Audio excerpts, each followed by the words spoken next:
Please join me in congratulating our 2015 HR Exec of the Year, Tracy Keogh.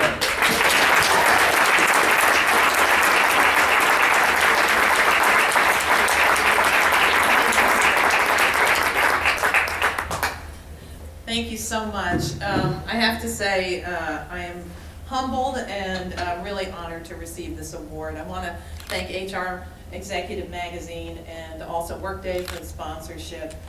It really is a particularly important and meaningful time for us, as you know, Monday you heard we actually start operating as two new companies, so couldn't be a better time to actually receive this recognition.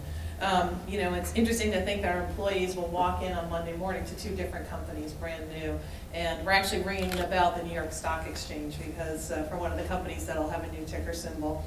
But it's really a huge milestone in our company's evolution. The separation has been a great undertaking, and I know some of you heard today, but when we looked at the separation, you heard a little bit about 300,000 employees. We had 800 legal entities that had to be replicated for the organization, 2,700 IT systems, just doing offer letters and notifications for all the employees around the world. I tell the story in China, the offer letter was 35 pages in Chinese, 35 pages in English, and we had to print each one of those, they had to sign them, and they had to be notarized.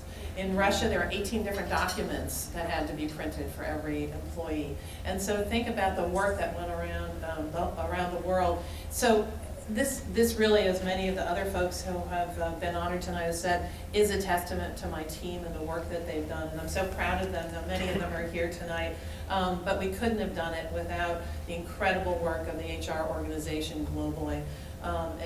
You know, it's seldom that you get to work with such an incredible group of people. We in leadership roles, particularly in HR, you know, sometimes you have a window of time when you have really great people that you're working for and you just want to enjoy it while they're all there. And I can't say, I couldn't be prouder of this organization in terms of the work they've done. So I just want to give them a round of applause. It was actually their idea to even nominate me for this award, and they put a lot of work into it, so I really appreciate that. You know, the other thing for us that I think it's really, for me, great to receive this award in Boston, because I actually started my career in HR in Boston, and so it's kind of come full circle around with help from people in this room.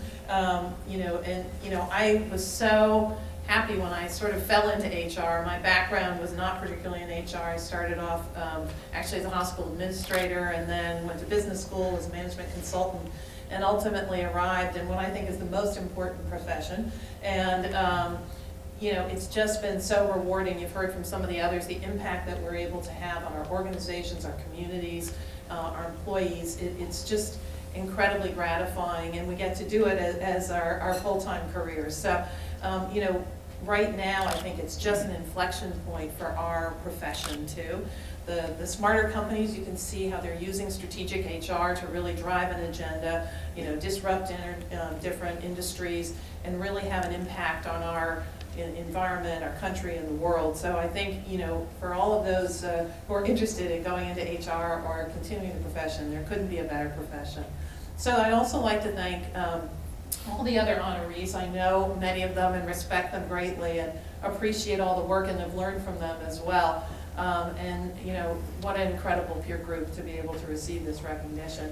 And then finally, I'd like to thank my husband, who will hate me saying this, but who's my greatest advisor, sounding board. I couldn't do it without him.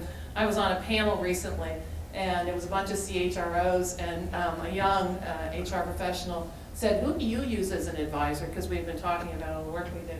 And I said, well, you know, the first name that came to mind is my husband. I get to go home and talk through lots of issues with him. And I mentioned that, and the guy next to me said, "Oh, I never talk to my wife about anything." So, but he's just been my support for 27 years, and appreciate everything he's done. So thank you very much.